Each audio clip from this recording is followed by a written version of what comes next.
काही बिनबुलाए मेहमान आज आमच्या मुंबईतल्या उपकार्यालयामध्ये आले। त्यांनी आधी जर वर्दी दिली असती तर त्यांचं स्वागतही करता आलं असतं। राजकारणात संवाद सभ्यपणा हा किती आवश्यक असतो हे समजून घेतलं पाहिजे। आणि या अनुषंगानं जो आमच्या काँग्रेसचं एक ट्विटर हँडल आहे, ज्याला एक विभाग ज्याचं संचालन करतो, त्या विभागाने एक राजकीय भाष्य केलं।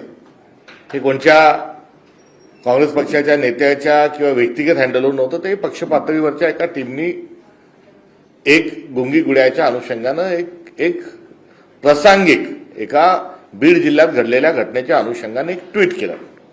आणि ते ट्विट केल्यानंतर त्याच्यावर बोलत असताना आम्ही सांगितलं की ते ट्विट आहे हे खोटं ठरवा।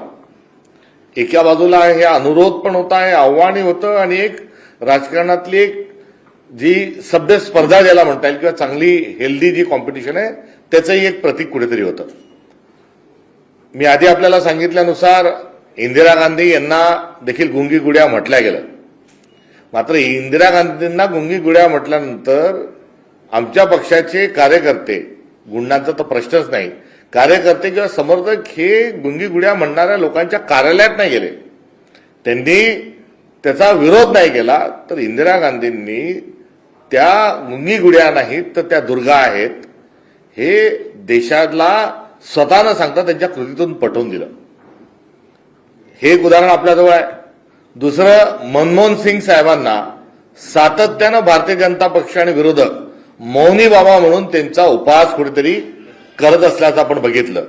आणि मौनी बाबा या देशाच्या पंतप्रधानांना म्हटल्या गेल्यानंतर मनमोहन सिंग साहेबांनी अशी अर्थव्यवस्था उभी केली, असे एकापेक्षा एक सरस कायदे आणले की त्यांना असरदार अशा स्वरूपाचा उल्लेख हा त्यांचा होतो। आणि आज अर्थशास्त्रीय सगळ्या गोष्टींमध्ये आणि या देशाच्या उभारणीमध्ये मनमोहन सिंग साहेबांना किती त्यांचा प्रभाव आहे की त्यांच्या पंतप्रधानाच्या कारकिर्दीच्या 12 वर्षानंतर देखील आज अर्थशास्त्रीय दृष्टिकोनातून आणि वेगवेगळ्या कायद्यांच्या, मग आधार कार्ड असेल, पॅन कार्ड असेल, इलेक्ट्रॉनिकच्या क्रांतीच्या अनुषंगाने असेल, अर्थशास्त्रीय दृष्टिकोनातून असेल, त्यांचा उल्लेख हा सातत्याने केला जातो। त्यामुळे आमच्या नेत्यांना मौनी बाबा म्हटलं गेलं, आमच्या नेत्यांना गुंगी गुड्या म्हटलं गेलं, त्याचा करारा जबाब जो आहे हा आचार विचार व्यवहार आणि उच्चारातून काँग्रेस पक्षाने दिलाय। आणि ती असणारी आमची गरिमा आहे। आणि हीच गरिमा आणि हेच आव्हान, हे खुलं आव्हान या आमच्या पक्षाच्या वतीनं करण्यात आलेल्या या ट्विटरच्या अनुषंगानं हा अनुरोध आणि आव्हान आम्ही राष्ट्रवादी शरद पवार काँग्रेस पक्षाला आणि त्यांच्या नेत्यांना या ठिकाणी करत आहोत। यासोबत या सगळ्या विधानाच्या अनुषंगानं फार उपदेशाचे डोस हे आमच्या पक्षाला पाळले जातात। आणि दुर्दैव बघा की काल म्हणजे त्या पत्रकारांनी विचारलेल्या पत्रकार परिषदेतल्या शब्दात पत्रकारांना चुप्प बसवणारी व्यक्ती यांच्यावर एक गुंड असल्याचा एक ठपका कुठेतरी लागलेला आहे। आणि आज जे आमच्या कार्यालयामध्ये जे या ठिकाणी आलेत यांनाही त्यांना गुंड जर म्हटलं तर चुकीचं ठरणार नाही, कारण यातले आलेले जे आहेत यांच्या गुंडागर्दीला कंटाळून किंवा यांची गुंडागर्दी सहन न झाल्यामुळे अजितदादांनीच त्यांच्या हयातीमध्ये त्यांना पक्षातून बाहेर काढलं होतं।